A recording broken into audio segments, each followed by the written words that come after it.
Welcome to the planning committee. Very short chair with some of the ones recently.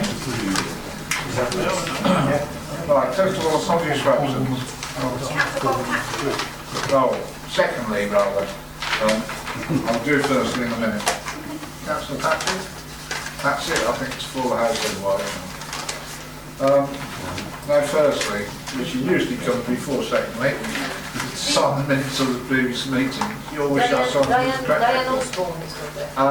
She has now resigned, so she's not a member of the council anymore. Oh, right. She's not eligible from the day she resigned. Okay? Okay, thank you. So, is it your wish I sign them as a correct record? Agreed. Thank you. Oh, Chairman, just a comment on the minutes. I've had two very complimentary emails from Charles Welton Parish Council regarding the application and the problems with the A361. Thank you, Councillor Paul. I'm sure we will record that. Thanks for that. Right, members' interest. Disclosure of interest? None. Councillor Paul? Yes, Chairman, DA 20170081, I have been advised that I shouldn't take part in the debate and I should abstain because of the contact with one of the objectors, Chairman. You should abstain. What, leave the room or just sit here and not make any comments? Sit and not make any comment, if that's okay with you, Chairman, or I'm happy to leave the room. It depends what the contact with... Yeah, normally it would be more appropriate for you to leave the room and not participate at all in that item. I appreciate your advice. Thank you, Chairman. The fact that you're here, you can influence somebody by your looks. I'm sure you do, Councillor Paul. I do appreciate how good my looks are, Chairman.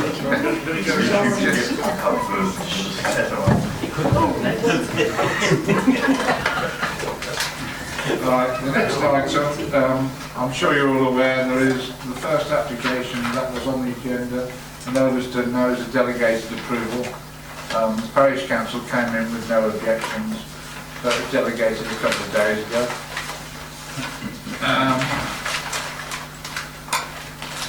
Right, a bit of housekeeping, which I'm sure doesn't apply to any members of the public here tonight. Well, the first one was, if the fire alarm bell rings, please go out the doors that you came in and out the way that you came in. It won't be a test, it will be a genuine alert. Please switch your mobile devices to silent. He says hurriedly doing his own. And it will cost you £5 if it makes a little noise or £10 if it makes a lot of noise to the chairman's charity. He is sitting over there and he's got a wheelchair and he can catch you pretty fast. So don't let your phones go off. Speakers will have 3 minutes. After that you'll hear a tone asked to wind up. The proceedings are being recorded. It is the only opportunity that the public have to speak, the ones that have actually asked to speak, registered to speak. I'm sure you're not going to clap, hiss, boo, cheer and stand up and wave your arms, but please don't, I'm sure you won't. And you'll see officers talking, perhaps at the same time as you're talking, which normally looks incredibly bad manners, but it's not. We're trying to find the answers for the points that you're making so that the meeting can continue. Update on performance information. Members will be aware that we've always gave it out verbally at planning meetings. Well now, because it's a lot more complicated, you'll get it a few days before on your email, so we won't be giving it out any more at committee. You'll be getting it on your emails. You will note the appeal we lost this week will be on next month or next meeting, I'll say. And the next item is club training. If any of you haven't yet, next week is a training session. We'd like a few more names if you can. The more people, the better. You can only learn. Okay, next Wednesday. If I may, Chairman, while we're on the topic of training, I'm also waiting to hear back from everybody if they're interested in doing the development day, so the trip around the district. So there's various dates, and if we get enough, we'll get that organised. We're a couple short at the moment. Okay. Can you the training day? If you could respond in an email, we'll make sure you're on the list. Okay. Sorry, Chair, what's the training about next week? I haven't seen the email yet. Yes, it was yesterday. General one, isn't it? Yeah, Chairman, it's just it's kind of planning refresher. Going to talk a little bit about the latest things that might or might not be happening depending on what the government decides to do. And I've also offered an opportunity for you to just ask a question if you've got some burning issue you want to ask, but give me an email and I'll try and deal with it. Thank you. Okay. Right, next we go on to planning applications. And the first one on the agenda, and I can actually get to the tab, is in Abbey South, and it's 0800. Thank you, Chairman. The site is situated on the south side of Warwick Street near the edge of Daventry town centre, and the front of the site comprises of two terraced buildings of mid-late 18th century brick and stag construction. You'll see from the photographs that access to the rear is provided via a narrow archway, which is also from Warwick Street. The application has been brought before members as there's been an objection from the local highway authority regarding the lack of parking. And these concerns are also echoed from the town council, who are otherwise supportive of the proposal, and the local residents. This application is effectively a resubmission of previous application back in 2008, and once again seeks planning consent for the conversion of the site to residential use. The scheme seeks to retain existing terrace buildings fronting Warwick Street and the demolition of existing minor outbuildings within the site. The existing two-storey elements to the rear of the terrace buildings will be replaced by a two-storey extension, and there will also be a new two-storey block consisting of 4 apartments to the rear of the site. Together, the application will provide for 10 new flats, that's 4 two-bedroom flats and 6 one-bedroom flats. You'll see from the plans that the internal area of the site will form a circulation space and will also be landscaped.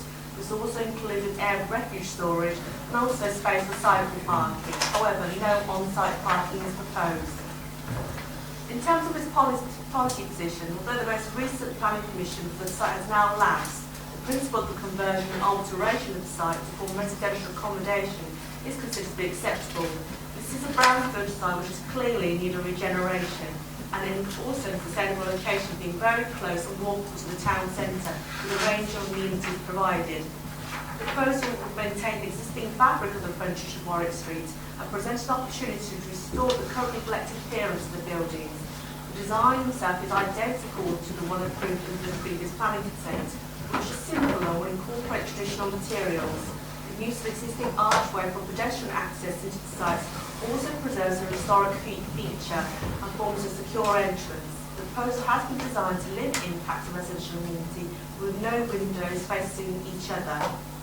You'll see that the scheme does not include any parking, and this has been the source of objections to the local highway authority. Warwick Street does have on-street parking. This is further along the road and outside the existing residential properties. The provision of 10 residential properties at this location could put pressure on the availability of on-street parking, which is important to note that the scheme is identical to the one approved in 2008, which also did not include any off-street parking. In the context of the site is sustainable, it's very close and walkable to the town centre with associated communities and various public transport links.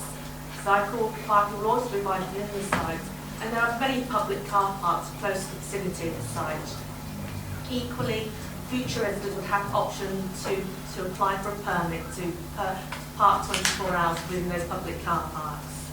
And also, any prospective residents who visit the site would like to be aware of the limited availability of car parking, and this would no doubt influence their choice as to whether or not to pursue a purchase of some of the properties. The local highway authority's objection is noted, but it's not physically possible to achieve the parking standards which they require on this small town centre site. Even if some parking could be provided, this would be a significant detriment to the scheme and also the conservation area. Additionally, the new bid for access on Warwick Street would be closer to Zebra Crossing and to the roundabout St James Street, where visibility is already limited. Paragraph 32 of the NPPF advises that development should only be prevented or refused on transport grounds where the residual cumulative impacts of the development are severe. In this case, the non-provision of car parking is not considered to be severe, and it's considered to be preferable to introduce seasonal parking at the expense of the physical environment and further highway safety concerns. In regard to these considerations, we're recommending the application be approved, Chairman. Thank you very much. Thank you, Chair. We have one speaker, Mr. Turnbull, agent. Good evening, ladies and gentlemen. My name is Sinead Turnbull. I'm the planning agent for the application. The scheme before you tonight was previously approved at the Planning Committee 23rd of April 2008. Following on from that approval, the previous owners of the site went into administration. The building then fell into disrepair, with this council having to step in and carry out emergency repairs to the building to make it safe at considerable cost to the council. The current applicants purchased the building last year and have resubmitted the previously approved scheme as it was supported by officers, members and conservation officer. We have given due consideration to the fact that the site is within the conservation area, and this is why we have resubmitted the scheme as previously approved. The site has been vacant for some time, and its reuse, the reuse of this site on the edge of the town centre would represent an environmental improvement as well as an opportunity to enhance this part of the conservation area and address the neglected appearance of these buildings in the street scene. The officer's report comprehensively covers the acceptability of the principle of the development as well as its design and amenity considerations. The scheme does not have parking, however the identically approved 2008 scheme did not include parking. The site is within walking distance of the town centre and its associated facilities and services, as well as public transport links. Individual cycle stores would be provided for each flat. The site is within walking distance of public car parks, and future residents would be eligible to apply for a permit to use these car parks. Prospective residents would be aware of the parking situation, and this should influence their choice as to whether or not they would live at the site. To provide parking on the site would be detrimental to the appearance of the site and the conservation area, as it would require removing a large section of the site frontage to get access to the bigger. Thank you. Thank you. Local members, there's two of you. Is it ladies first or man first? I went You first choose. last time, so I don't know if it's good. Councillor Wesley, you go first, wasn't Yeah. It looks like to me, it looks like a really, really good development, providing much needed housing. But I have got concerns about the car parking as well. There is a cumulative aspect to this, and with all due respect, going back 2008, the situation isn't exactly the same in Daventry.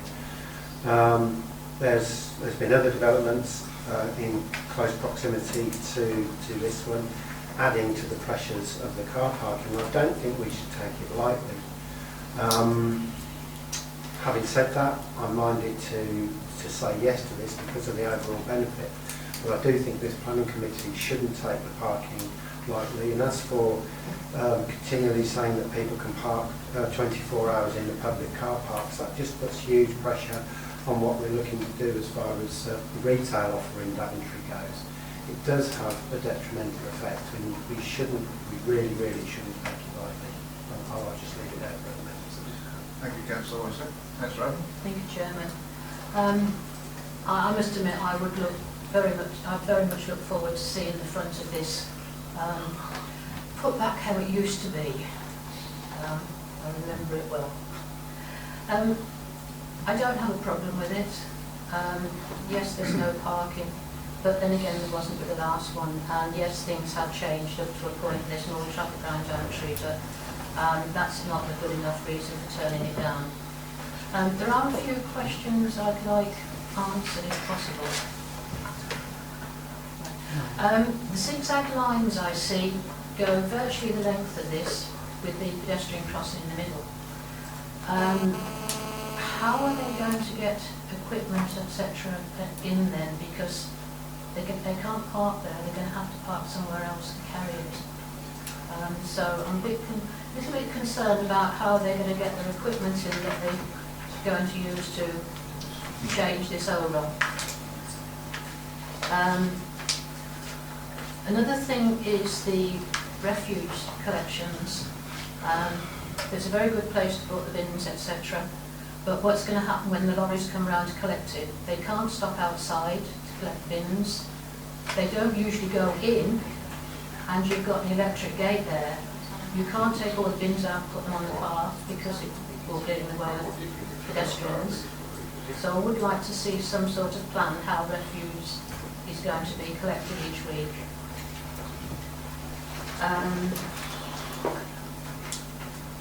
I'm a bit concerned in that electric gate. I know it will protect people, but if somebody like the refuse people come, and postmen, etc., how do they get in if the gate's locked? And the other thing is, when this application came through before, one of the things in the energy efficient statement was that there would be external and security lighting out in the shared place out the back, and it said that the lights would come on when there was movement, etc. There's nothing in this, but I know some of the rules changed. Is there any chance of having anything like that, or is it included somewhere and not just in the report? Maria, if you want to answer those points.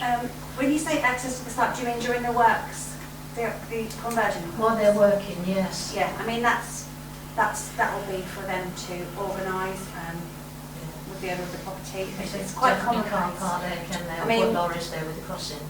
They will have to park at the road and carry stuff down, and whoever is doing the works will be aware of that. That's not unusual for works in towns and cities and so on. Yeah. So that we would expect any construction organisation to do that as a matter of course. That's the day job.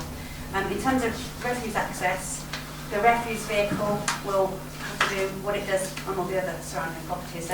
If that means they have to walk down, that's what will have to happen if they can't park near the corner. I mean, they do already service properties just around the corner and along this road as well. So I doubt that would be a problem, but that will be for my colleagues in the business team to discuss with the contractor. So I'll make sure that they're aware of your concerns, Councillor Eden. In terms of the electric gates, it's fairly common practice to provide the access details to the bin men, or it will be for somebody in the properties to make sure that the gate is opened on a bin day, because they'll be. I know the postman can into Yeah. flats, etc. So that's fairly standard for any communal area on flats and so on. So that would be part of the discussion with the contractor and with the local service providers. And communal lighting, I hear from Chung, is apparently covered in condition 4. So that is already said. All right, thank you very much for that. Thank you. Councillor Eden has covered most of what I was going to say, but I'd just like to reiterate that when we were looking at, I think it was a job centre conversion office, and there was no parking, or is there none, or is it very little? No. And we were eventually convinced by the arguments about there being single occupancy young people walking into town. This really is no different to that as far as I can see.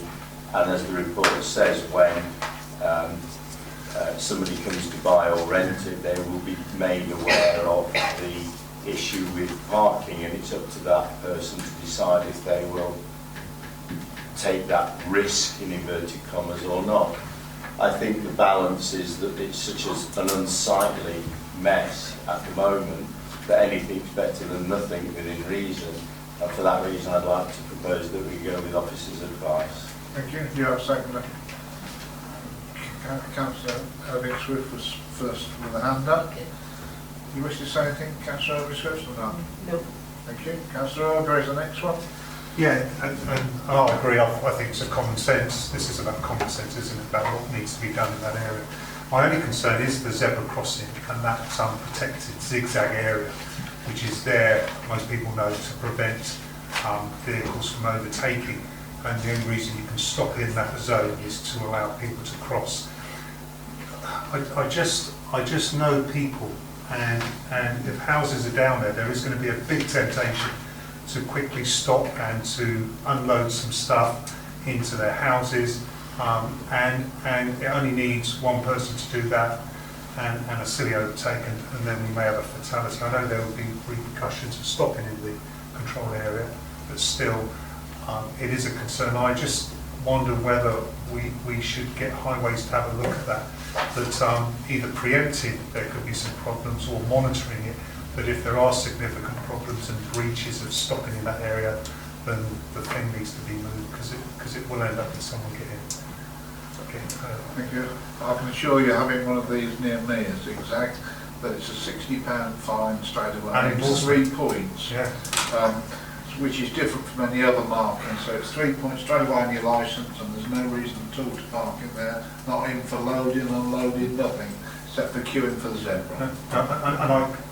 And we know that to be the law, but it's the enforcement of it, bearing in mind the amount of officers, and it has to be a police officer because it's an endorsable offence, that actually capture people. I'm just a bit worried about people being people, about how that getting abused and there's someone getting hurt. And it's the citing of that. I don't know whether monitoring is the answer to see whether there is a problem, and then perhaps looking at trying to remedy to keep people safe. Certainly isn't a problem, and hasn't been for quite a few years. I raised it with that there. I mean, they're just around the corner on St James Street, and just further down the road, there is a lots of properties, single persons accommodations particularly, and no designated, or very, very little designated parking. I mean, just behind here, shelter housing and all sorts, and that hasn't been a problem to date in this area. But if such a problem arose, that is exactly the sort of thing that the Community Safety Partnership would have a look at with the Road Joint Action Group. This sort of thing comes up occasionally, and they have successfully dealt with all sorts of situations like this. And it's not so much the parking; it's just that momentarily when they just dropping the kids off or something, it's such a temptation, especially if it's outside your house. So I appreciate the assurance that if it does become a problem, then we'll look at it to keep people safe. Thank you, Councillor. Councillor Paul. Yeah, thank you. Just to pick up on a couple of things that my colleagues said. Yes, parking on zigzags is a problem in Daventry. If you go to Tavern Lane, which is directly in a straight line down there, there is a nursery, and people often park on the zigzags, take their little ones out and take them to the nursery, which is part of the old BBC building. And to think that people don't park on zigzags in Daventry, well, quite simply think again, because they do. They don't park on these ones. I do have a problem with the application, because I think possibly not for this meeting, but the accumulative effect has already been mentioned. The accumulative effect of houses of multiple occupancy, and I would regard this as one, whether it's to form apartments. The fact that it says apartments, people are going to have vehicles with the best will in the world. The fact that these people walk everywhere and never travel outside of Daventry, only on public transport, again, that doesn't happen. There is a problem in Warwick Street. Well, there are two problems. First and foremost, there are potholes big enough to put a car into, and the other problem is that the residents do have problems parking there, and there are often issues with regards to Kingsley Avenue. NCC Highways cannot support the application, and believe it or not, Chairman, for once in my life I absolutely agree with the Highways. Should this application be approved, I would like all the matters that the Conservation Officer as highlighted in her 3 paragraphs on page 25, to be taken into account. And yes, I do agree, it is a dilapidated site, it does need tidying up, it could be of absolute value if only it wasn't such high density. Unfortunately, Chairman, because of the density and the parking, I can't agree with officers. Thank you. Thank you, Councillor Paul.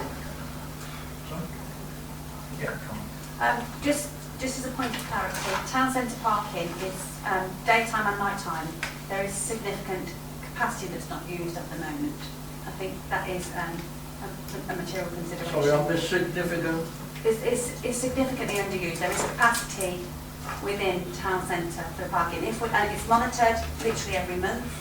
And if we got to the position where there wasn't enough town centre parking, bearing in mind that the local council, we own the vast majority of it, then I would expect my colleagues in the business team to be putting forward proposals to increase that capacity. But as things stand now, there is plenty of capacity, and of course residents also have the option, if they've got a vehicle, they can get parking permits. It might not be right outside their doorstep, but there would be nearby car parking. And it's not unusual anywhere in the town actually not to be able to park immediately near your house.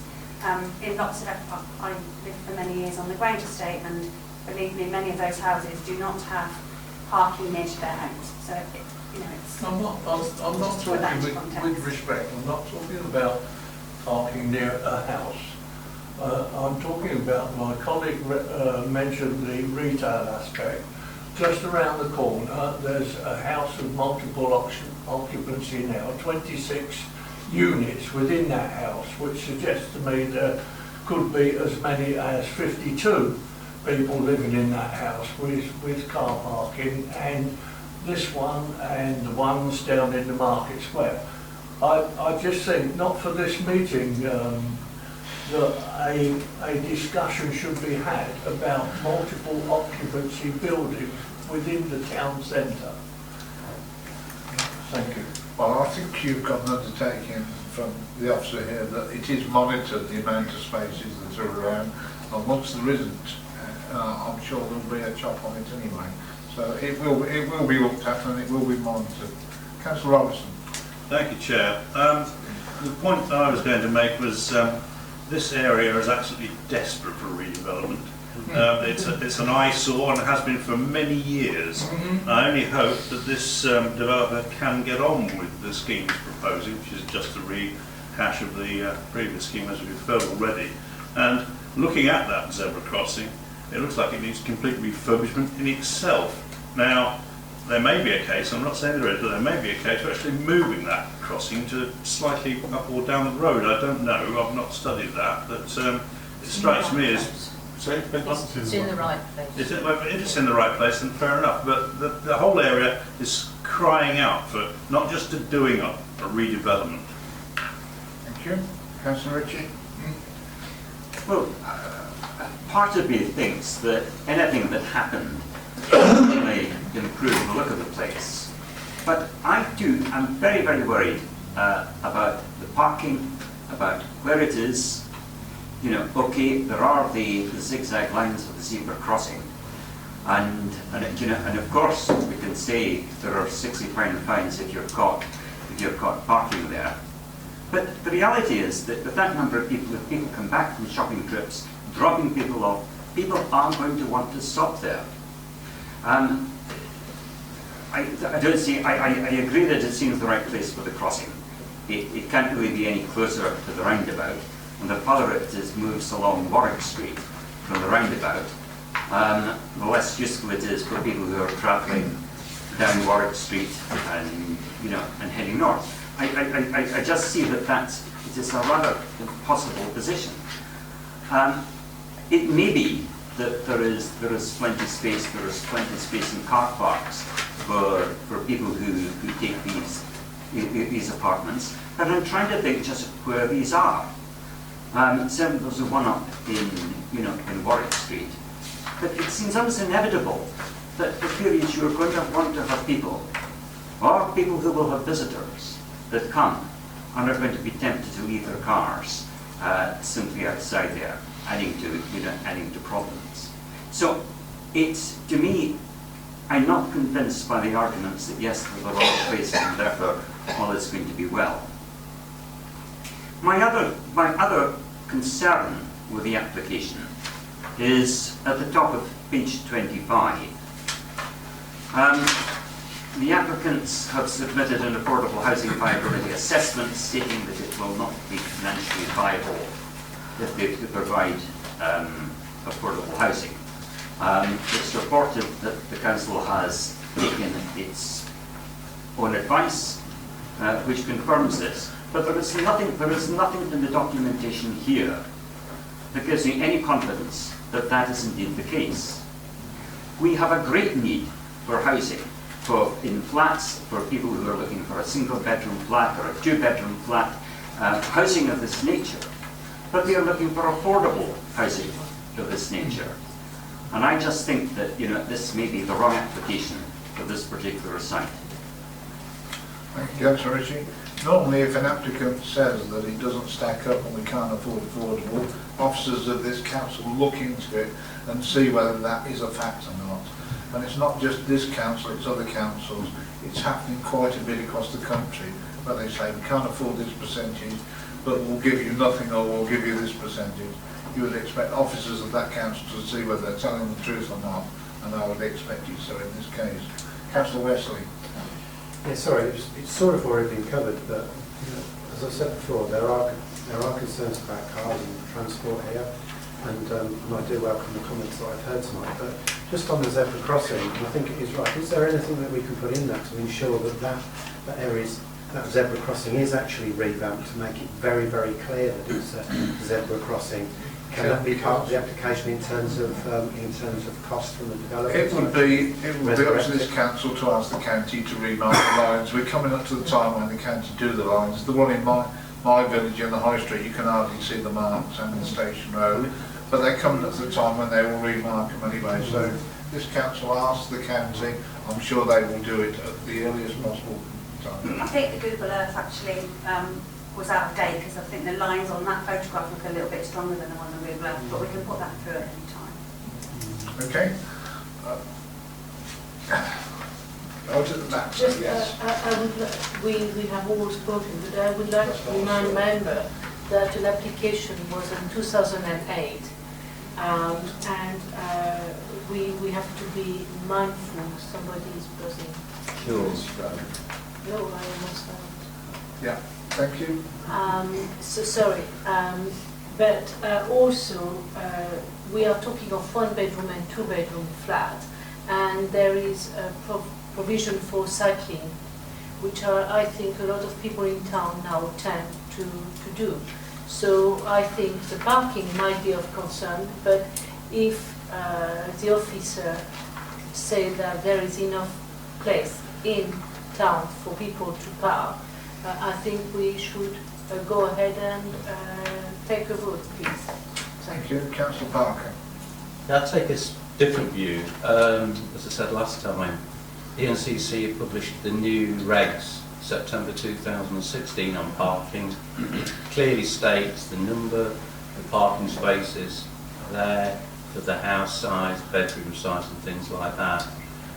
I just think I've heard so many people in this committee talk about parking and saying it's a problem, and then to say all of a sudden it's not a problem, and I accept there might be off-street parking, but that is what it's saying, and that's what highways are saying. So I would have to go with highways on this one, because they're saying this is new build. It's actually irrelevant as far as I'm concerned that it's conservation area and things like that. It's a new build at the end of the day. What was happening in 2008 happened in 2008.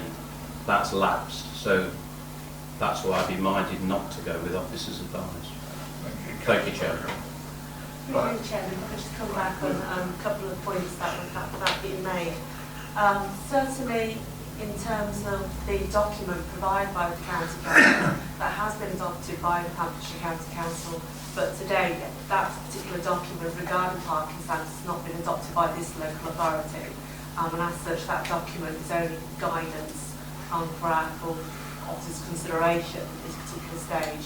think we have to look at the alternative as to what the county council do want.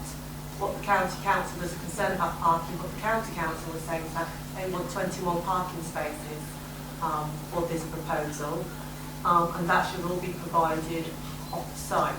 To do so would result in the enlargement of that existing archway, which is across those zigzag lines which members have raised a concern about.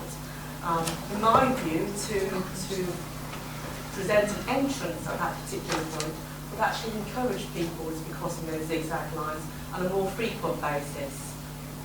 And as such, raising of other concerns, highway concerns regarding pedestrian safety. So it's not a straight black and white issue in terms of providing the off-street parking or allowing on-street parking. By providing the off-street parking, equally there are consequences which will again compromise highway pedestrian safety. Thank you. Chairman. One more quick comment from Councillor Eden, and then we can take the vote then. Councillor Eden. Right, I'm sorry. Just two things. It was mentioned about the no affordable housing in this. It's in the first application, so I read it today. So it was all, it was from there as well. And as far as the crossing goes, you've got St James's School up St James's Street. That crossing was put there partly because of the school children.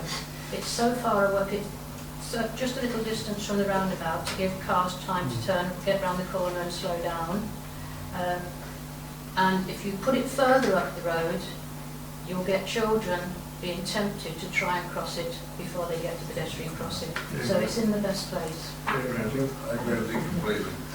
If I can clarify, the affordable housing has been, as the chairman alluded to, there was a thorough assessment, and we accept that it is not affordable to, on viability grounds, there is no affordable housing.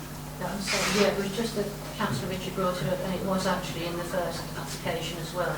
That was all I meant. Oh, there wasn't any in that one? No.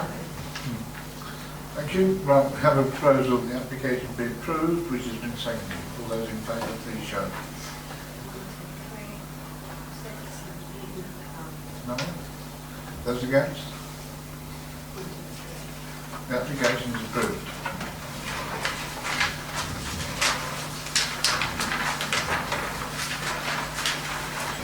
Next application is in Barbary. Chair. My apologies for my late arrival. I should have been in time to declare an interest so that my wife, as a member of the parish council, has commented on this application. Okay, your interest will be recorded then, okay? And that's perfectly in order to do that if you do arrive late. The application is 1099.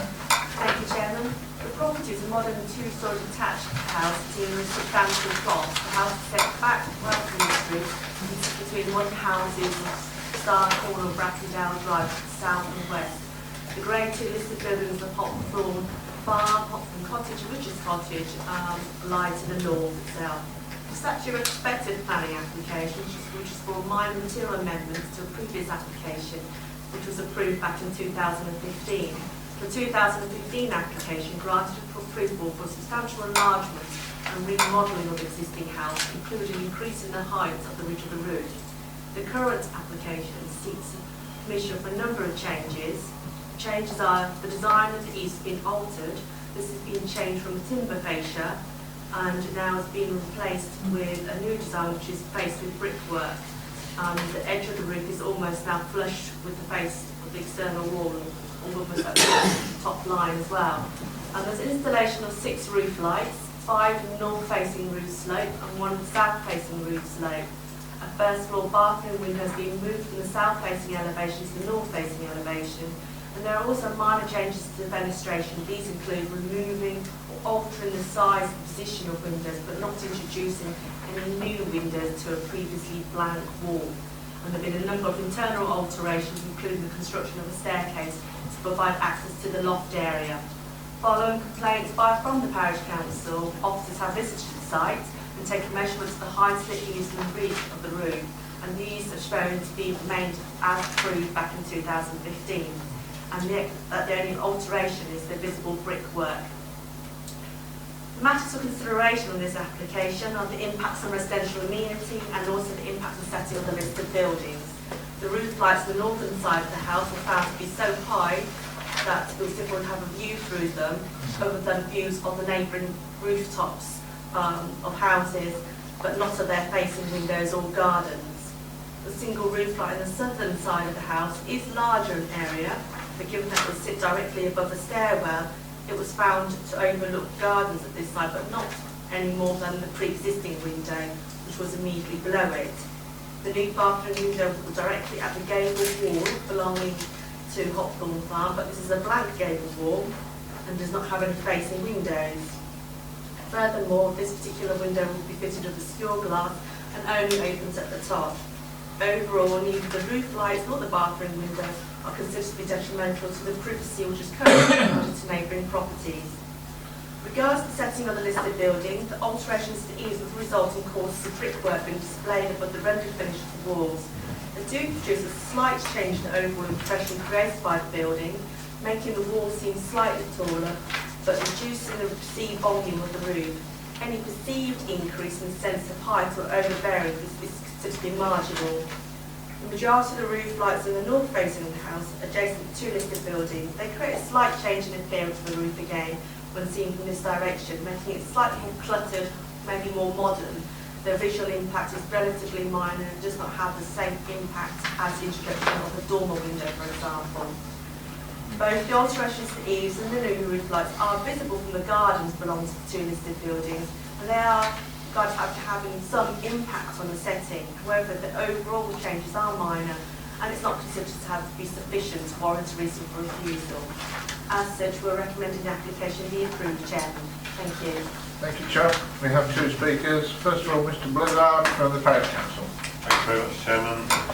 Yes, I'm here to represent parishioners who have found it a bit of a challenge to say that this hasn't increased in size, and that in fact we're now faced with a three-storey building with an increased overbearing impact on the vernacular buildings shown in those photographs.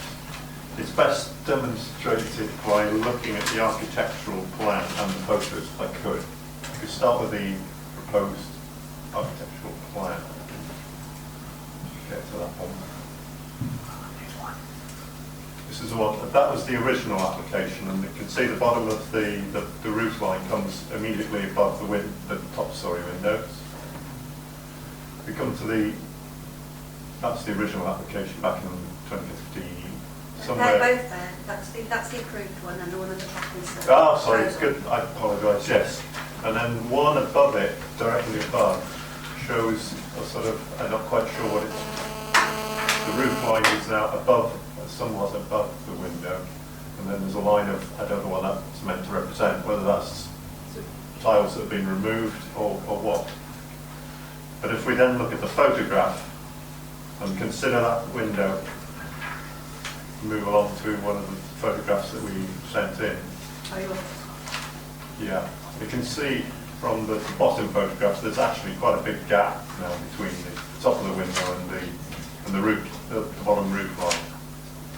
So think about that and then revert back to the original architectural plan. That's the kind of thing that they're saying, surely that looks as though things have moved up a bit. In my opinion, too, that the plan and the actual what's been done don't quite marry up. That's the concern that our parishioners have got. But I think the photo also gives a good impression of the dominating impact of this building onto vernacular listed buildings. We move along to the next one.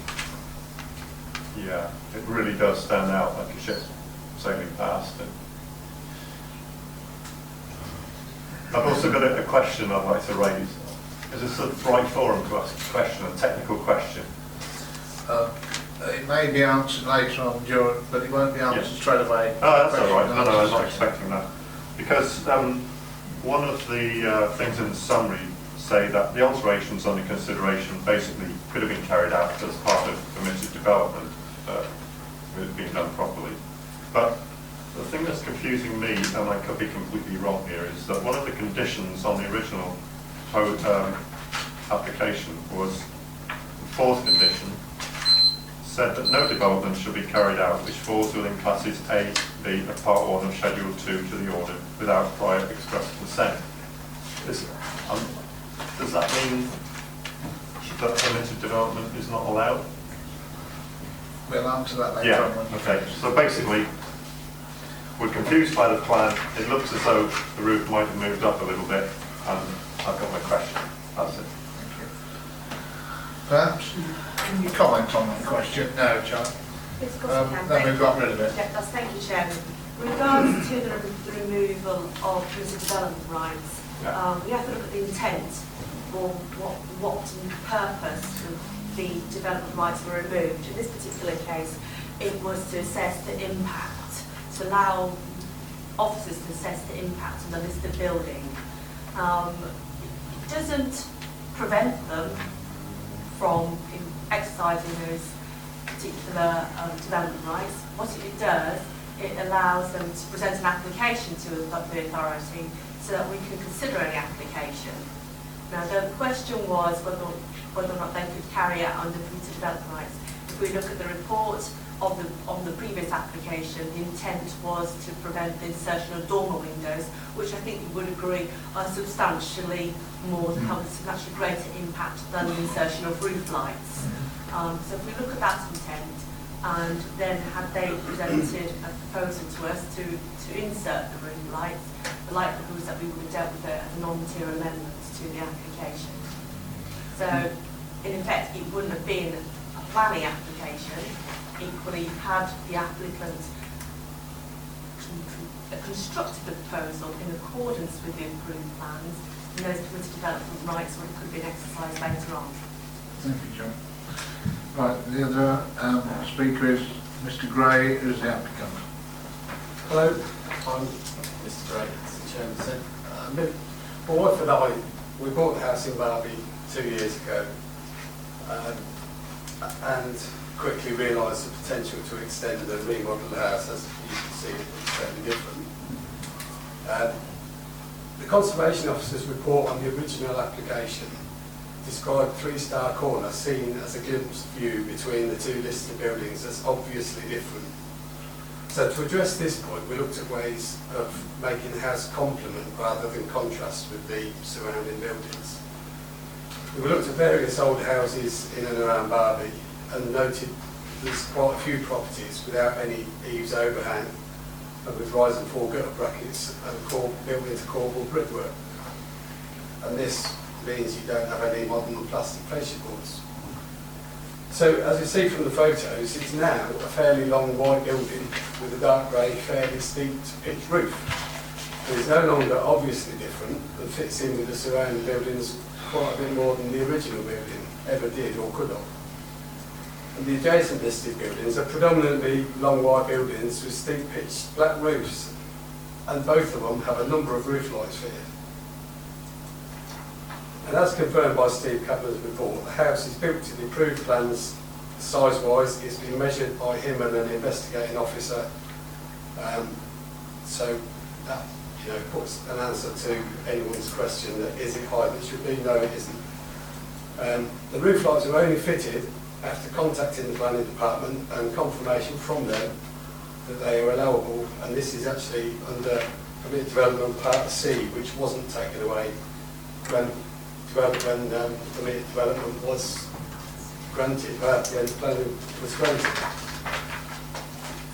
So our intention is to use the attic space for storage and office space, with the option of converting it into living space in the future without the need for any external changes. And the staircase was added to minimise any disruption in the future. The north elevation facing the listed buildings originally had 3 clear glazed windows on the first floor. The remodelled house still got 3 first floor windows on the same elevation, but cover a considerably smaller area than the original 3 windows, and 2 of them are now obscure glazed, including the bathroom window moved from the south to the north, which seems to have upset people. Plus, it actually increases the privacy of the listed buildings. And the existing clear glaze window is going to become a bedroom rather than a busy landing that gets walked past all the time. So privacy is increased again for the people on that side. The 3 ground floor windows have been removed and one added that was missed out in error. And that's the end. Thanks very much. Okay, sir, thank you. Councillor Robson. Thank you, Chair. Looking at this, it's not greatly different to the original, is it? It's a little different. And it doesn't fit terrifically well with the 2 listed buildings either side. That's because it's brand new and white and rather stark in appearance. But that one would imagine will mellow in time. Don't know about that, but I think it probably will, because anything new stands out, particularly if it's painted bright white. Other than that, I've no particular comment about this. I think the officers have done a good enough job here. Thank you. Is that proposal or not? No, I'd like to listen to what everybody else has got to That's say. fine. Right, Councillor Lomax. Thank you, Chairman. Committee, I think some of you may have seen this building for yourselves, because I know some of you do go and look at sites before the planning meeting. I don't think that the photograph which has been shown adequately represents the current view from the listed buildings.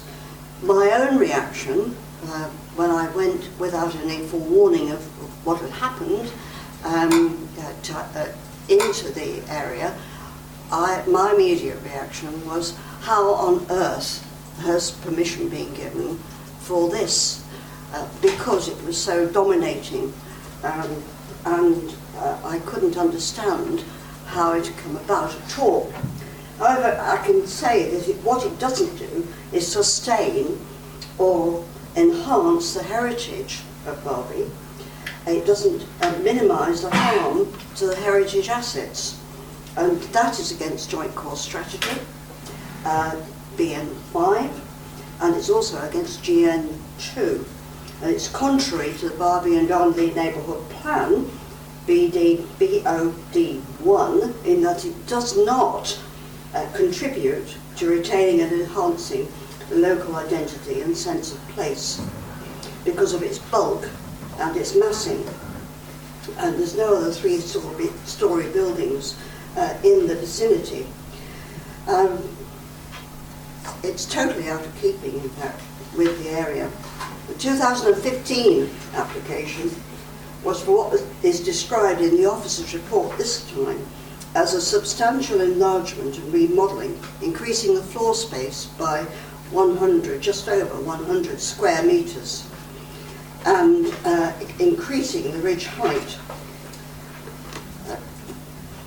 I've got to use my magnifying glass to read what I've written. Permitted development rights in the approval were removed, and I think it's a specious argument to say that in fact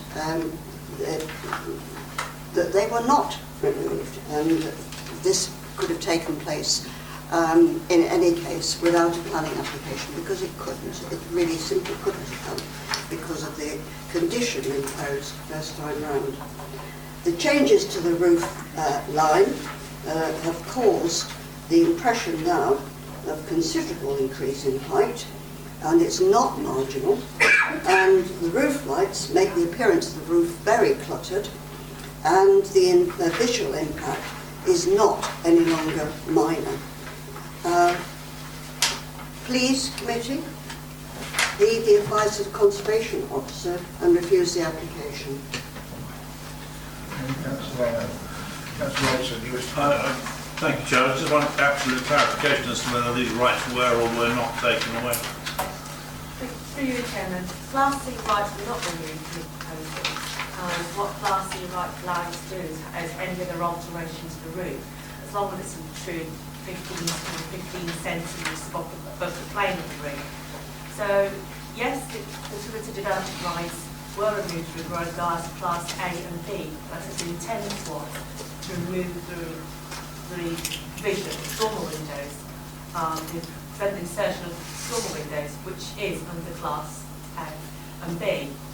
Now, under Class C, insertion of roof lights is permitted. And this is, as I said, had the applicant constructed the proposal in accordance with the approved plans, they would have had an opportunity to exercise those permitted development rights. Thank you. Right, any other speakers? Maria? Just to clarify, Chairman, we're satisfied that there is no change in area on either story on this building. It is just as has been described. That's the approved plan compared to the amendment. Okay, Councillor Robbins first. Yes, the building is the same height. I mean, we all agree that it's always a sad case in front of us when people don't do as it is on planning, but it is in front of us. And I wish the person who builds the thing should have, before doing all that, it would have been easier for everybody if that would have been asked before doing it. Now in front of us, we have some things that the roof is, it's a question of beauty, that, but it hasn't changed, of height. It has five roof light and one on the other side, and the window have changed.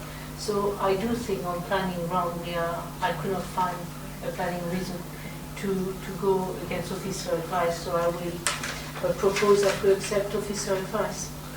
Do you have a second, Councillor Evans? I don't know which one of you two were first, but Councillor Paul.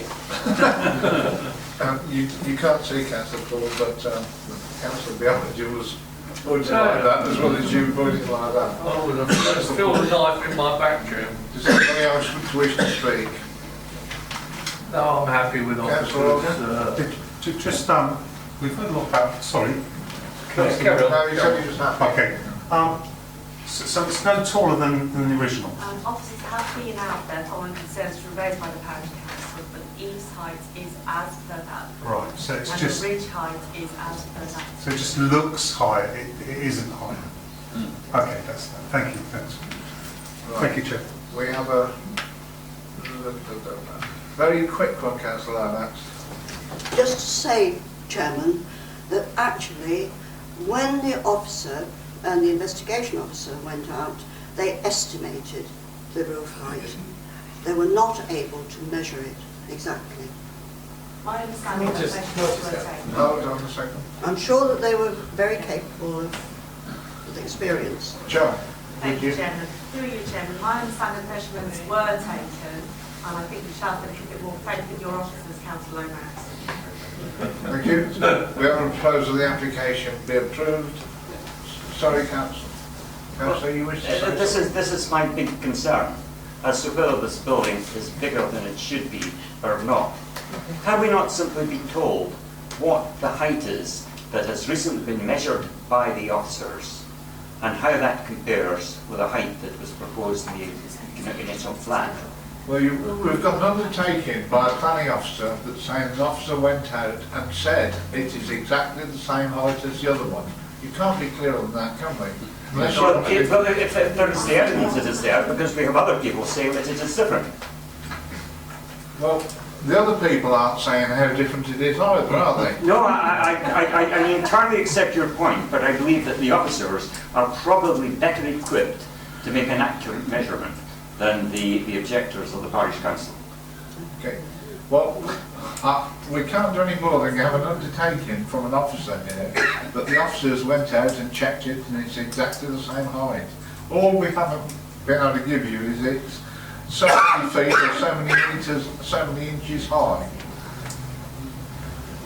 Councillor Paul. Yeah, thank you, Chairman. I think Councillor Robertson summed it up. Because it is a white building, it looks bigger than it actually is. It's an optical illusion. All the dimensions are on our planning website, and I have no reason to doubt our officers. Thank you, Chairman. Thank you. Right, we have a proposal the application be approved, which has been seconded. All those in favour, please show. Those against? The application is approved.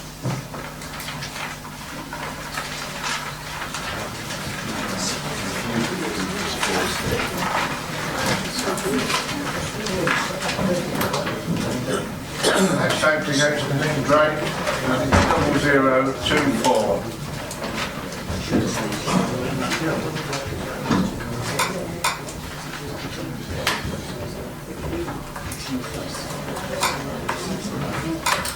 Thank you, Chairman. This is the first of two applications that are brought to committee primarily because Daventry District Council, who is the applicant, and consequently we're not allowed to deal with them under delegated powers. Having said that, on its merits, it's a fairly simple proposal for some industrial units that are owned by the council, in need of updating in terms of additional insulation by having new cladding fitted over the insulation, so it will improve the buildings for tenants. And on that basis, we're recommending approval. I would say though, if you read the condition, they are supposed to be grey, not that colour. So disregard that orange colour. Councillor Paul? I have to declare a partial interest, Chairman, but the first sentence in the summary on page 41 actually clarifies what Keith Thursfield has said. It's an improvement to the building. Can I propose that we accept officer's advice? Thank you. Do you have a second, then? Thank you, Councillor Organ. Do you wish to speak? No, thank you, sir. It's purely a Daventry District Council application which has to come to committee, so that's why we're looking at it. Yeah, just ask how much taller they're going to be. 4 inches. If you look at the cross sections, there are some cross sections somewhere that we have. It's the thickness of the insulation side. That's what I thought. I just wanted to About a foot okay. or so at mostly. Thank you. It's actually a requirement because they've got to meet a certain energy efficiency within the year. That's fine. Okay, we have a proposal. The application will be approved, which has been seconded. All those in favour? Unanimous. The application is approved.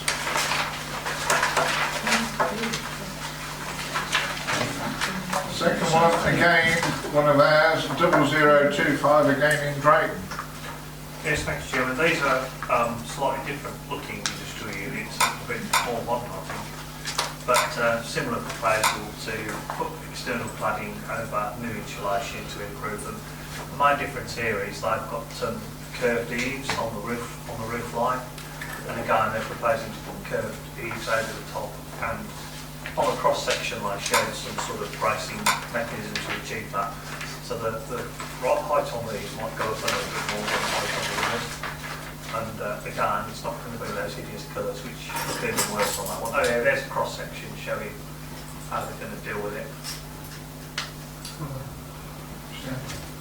Councillor Paul? As before, Chairman, it improves their carbon footprint. I would like to propose we accept officers' advice. Thank you. Do we have a second? We do indeed before I end now. Councillor Ed, will you say something? Okay.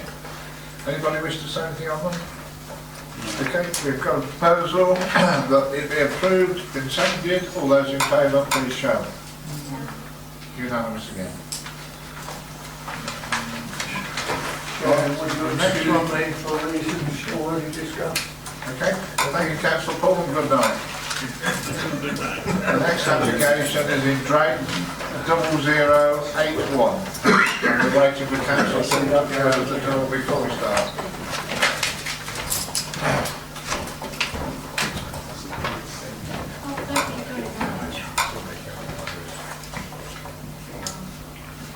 Thank you, Chairman.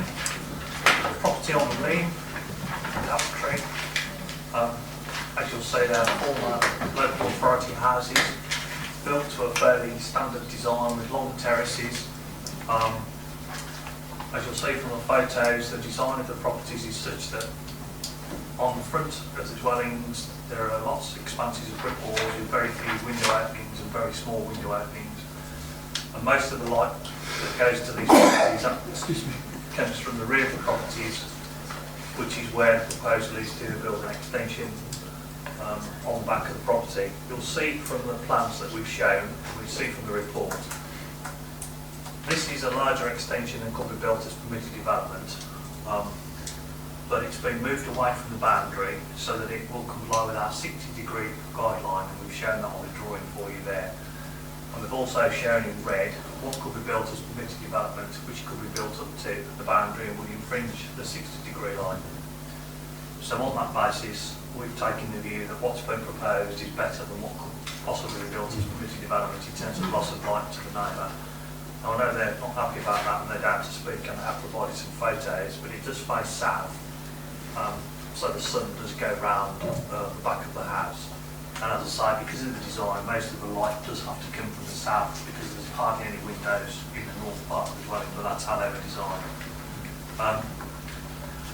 Again, some people have put windows in on the other side of the properties as they've obviously been bought, and a lot of it still looks exactly the same as this does. It is terraces, quite long terraces, so it is a bit of a marker really, this one, in terms of it's one of the first ones for an extension on the rear of the property. So, having looked at it and having considered everything and looked at the permitted development situation and the compliance with the 60-degree guideline, we feel on balance it's acceptable and recommend your approval. Thank you, Chairman. Thank you. Keith, two speakers. First of all, Mrs. Manderfield is against the application. You have 3 minutes. I'm the owner of number 5, the lane with that house you're discussing is next door to. That if that extension goes ahead, it will cut out the lights from my kitchen and dining room, and will make my house practically uninhabitable because the sun rises over my shoulder there and cuts a shadow across my house. We have lived there many years, and when I first opposed this application in December, my husband and I have been subjected to physical violence from this family. They're a very violent family, and we've also experienced physical violence often today. All I'm asking for is for them to move this extension from my boundary wall to put it further over by the other side of their house where no one is. It comes onto a footpath. I'm not being unreasonable. All I want, if they need this extension, which I do not know why they need it, is to put it further over so that nobody will be in any trouble. If this extension is put there, it is over 9.5 feet tall, which is well above my fencing, and it's going to be 20 feet deep and 18 feet long. And it's a 4-bedroom house already, which contains 2 adults and 3 small children. My husband is 78 years of age, and they threatened him to knock his block off already if we oppose this application again. And they've done that again today. And I've been on to the police, and they want to get this family moved because they are putting our health at risk. I am not being unreasonable. If they wish this extension to be built, then surely we have a right to say, we have lived in this house for many years. I've raised my son there. All I'm asking them to do is please move it further over. As you can see the shadows, that was taken in the early morning. Come in the afternoon, this time of year, our back of our house is complete darkness. If you can imagine, in the winter time, we have no light at all. We have to have our lights on at lunchtime. If you're going to have a monstrosity, this is way over that fencing, we're going to have no light. Our dining room will be unusable. It is going to be cold, damp and dark, and our doctor is very concerned about my husband's health. He has a bad back, he has a hip replacement, he suffers from epilepsy, and it's very hard of hearing. And I do not see why they cannot have a bit of consideration for us and put this further over. And as you see, we have to have a ramp for my husband to get into the back garden. I couldn't even get a step put in. My son had to put a step in for him because he cannot get into the back garden unaided. And we have a ramp on the front as well, which I don't think shows. We haven't got a photograph of that because we was only allowed to bring a certain amount. I'm sorry if I've got emotional, but I'm fighting for my home here. Thank you. Thank you very much. And the second speaker is Mrs. Tweeddale from Town Council. Thank you, Chair. Good evening, ladies and gentlemen. Comments submitted by our Planning and Development Committee of the Town Council are that we recommend refusal of this application. The Town Council has considered this application and doesn't feel that the problems have been addressed from the application that was previously submitted in 2016, as the development will impact the neighbouring property by overdevelopment of the site, loss of light for the neighbouring property, and we don't feel it's in keeping with the street scene. Thank you. Thank you. Sorry. Well, just to make sure that the speakers are aware that we are, if you look at that you're looking at there, the red line, they can actually build, they can build an extension without any permission at all, straight to that red line, which is right further towards their fence, nearer to their fence, and to be quite honest, it possibly could be worse. That's the application we've got to deal with, and we've got to look at it in light of government regulations and planning regulations, and those are there. I'm just saying that so that you're aware of it. We can't consider it any other way. Right, there is no local member here, so who would like to speak first? Councillor Irving-Swift. Yes, I think because for the people who haven't been to too many planning committee, it is for a lay member or for somebody from the street, it's very difficult to understand that the officer have tried to mitigate with what they can build originally. And when you look, if they can build without planning application where the red line is, it would be more detrimental for the neighbors. So I do think that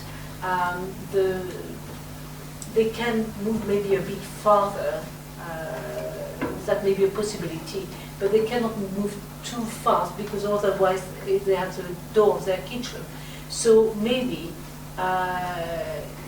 the owner of this house could move it just a little tiny bit more, and that would please everybody. But frankly, I don't see any reason to go against officer advice, and I would propose that we accept officer advice. Thank you.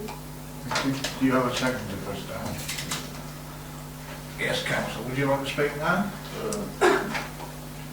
No, I don't think so, Chair. Reserve your right. I do, yes. Okay. Councillor Frenchman. Thank you. Just under the permitted development, I haven't seen the figures. The height of the one that's proposed, would the height of the permitted development one be the same height, or will it be lower? 3 metres is the maximum I can go up to. I'm sorry, Keith. 3 metres is the maximum I can go up to.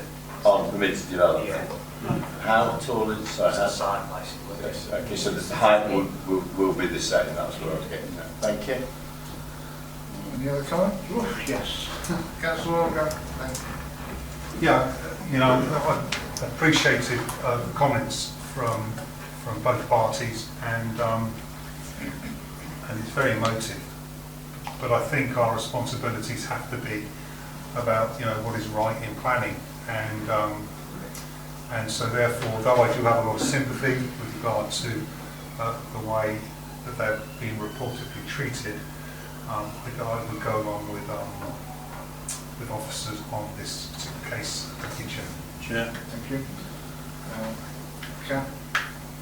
Councillor Cam. Thank you, Chair. If we could go back to the previous picture of showing the conservatory, that drawing there.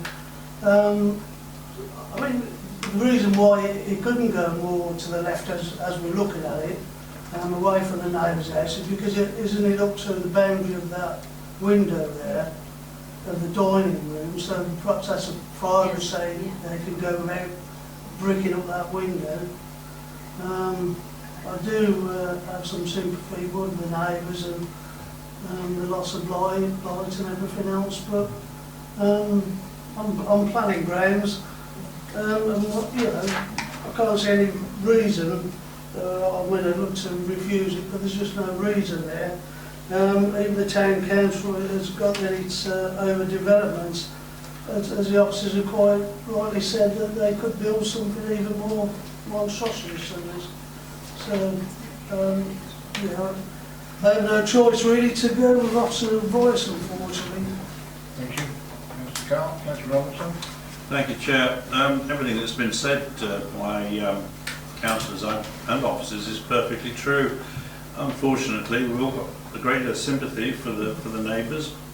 However, they're not planning issues. They're matters for somebody else, I'm afraid, not this forum. And as a consequence of that, and as a consequence of the government policy on permitted development, we have no choice. Thank you. Councillor Frenchman. Thank you. Just another quick technical point. Is there no appeal at all against permitted development, no matter how unreasonable it is? No. Excuse me, can I not say? No, I'm afraid not. I'm awfully sorry. So there's absolutely, I know this is, you made the last, but if it was even more unreasonable, there's still no defence against it. No, it's permitted without the need. Yeah, I mean, the only thing you could do effectively to remove the development rights is an Article 4 direction. Yeah. But we haven't done that. So as things stand, yeah, they're entitled to their permitted development rights. Councillor Ritchie and Councillor Wesley. Was nothing written in when the whole green scheme was actually built? You know, these schemes were built to have a certain, integrity about the design, things fitted together. You didn't have odd bits built onto buildings. Was there nothing actually that was laid down as conditions that would still apply to to any site like the Grange that one could appeal to? We were talking about this earlier on. No, when Birmingham City Council built the houses, they built them as council houses. They were built for people to rent. And when people wanted bigger houses, they put in for a bigger house and moved to a bigger house. That was the idea at the time, back a few years now. But since then, Right to Buy came along, a lot of the Grange, like other council estates, is now privately owned.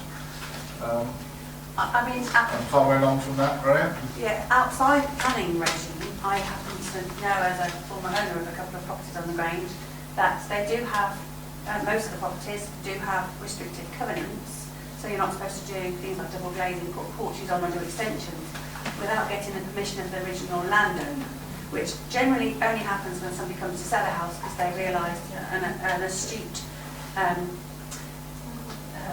what's the person that does your surveys? Thank you. An astute conveyancer will pick up that you need to have that, just like you need to have building regulations approval for anything like that. So, in theory, that is controlled outside planning, but in practice, I don't think it's done 100%. Because if you look around the Grange and other estates like it, there's lots of variation. Lots of people have done different treatments, put different windows in, and porches and all sorts. Councillor Wesley. Yeah, sorry.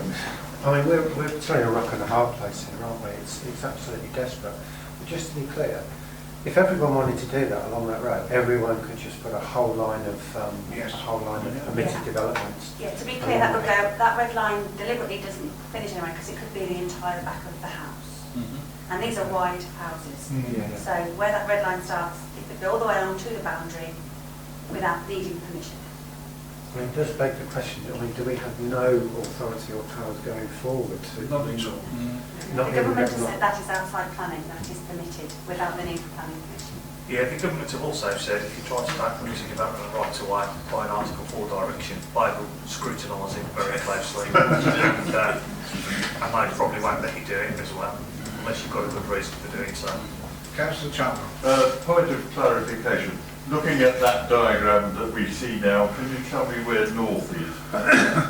Pointing to the top because the back of the property faces south. So it is literally on the north-south. Oh, I was confused by an earlier drawing which talked about the western elevation. I'm pretty sure it's a north-south, but I could be wrong. No, I think It's perhaps showing it as east-west, isn't it? yeah. I don't know why I was told it faced south, but that's what I was told. If it's, that's, I think I don't know if that's a proper plan of that's been taken off the back of I that. think Google Maps will know. Yeah. Bear with me, I shall find it on Google Maps now. The sun definitely does go around the back of the property, as we've seen in the photograph. So it's definitely facing south in some form. No. What we saw in the photographs was that the backyard was always in shadow. And No, there it is. It's out. Right. Could have built it with a compass.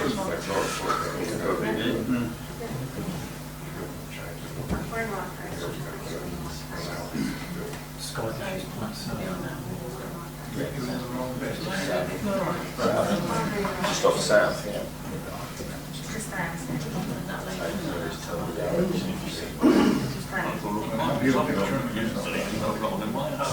Turn itself around.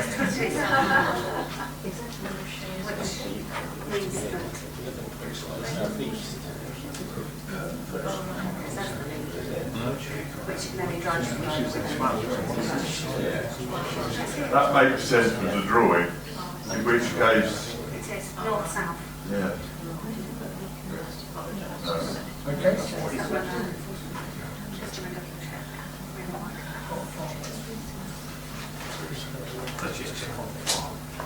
That means that all we're now looking at Look at the right faces back. These east. are the right properties, aren't they, Madam? The back of the garden faces west, if that's right.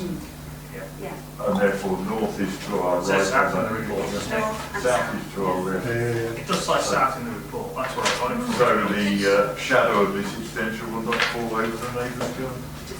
There is a shadow over the fence, definitely, which you can see that in the applicant's photo.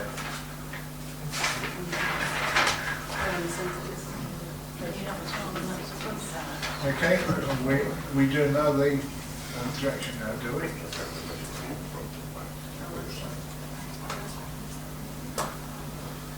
Anyway, unfortunately, So the back garden faces east is what the same on the drawing. Which is right then. Yeah, it twists itself round in the one.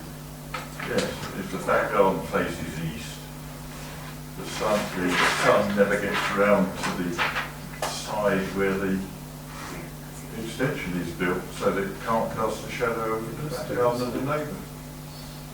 Nonetheless, this is pretty much an irrelevant conversation because it doesn't affect permitted development. No, I know, but I'm just trying to make sure that I've got the right. well, Yeah, the garden faces east, so the extension effectively would effectively at midnight, in the morning, there will be a shadow cast from the sun rising in the east and going round to the west. Well, then the drawing's wrong.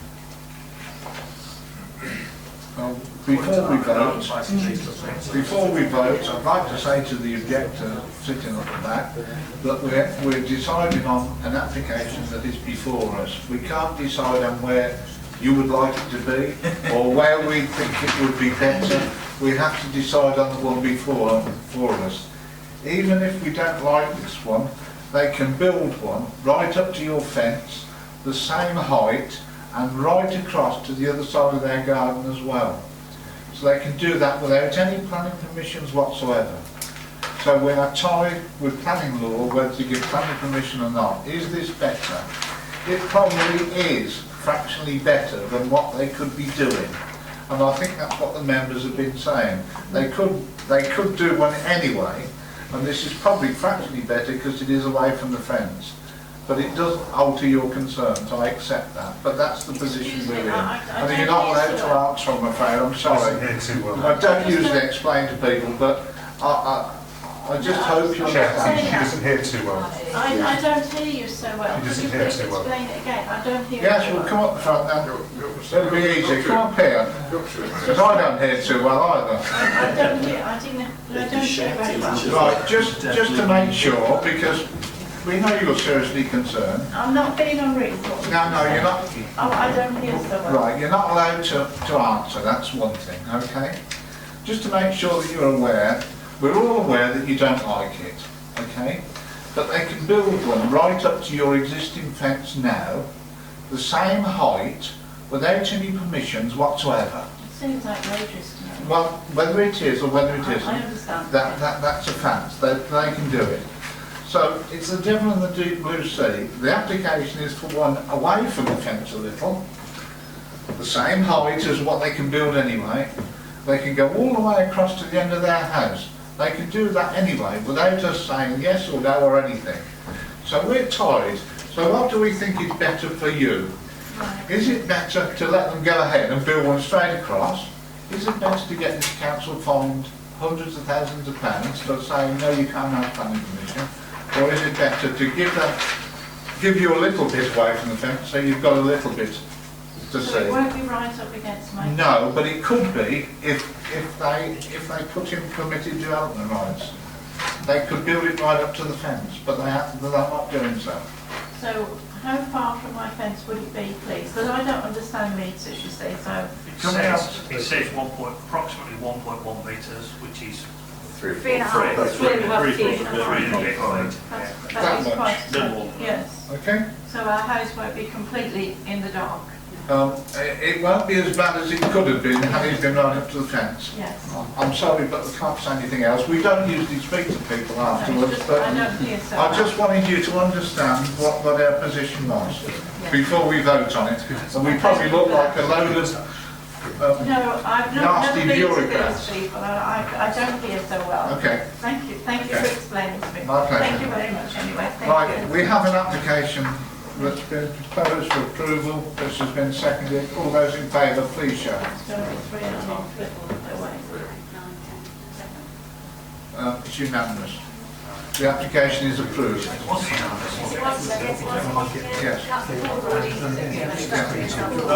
Thank you. That concludes the meeting, and thank you for coming.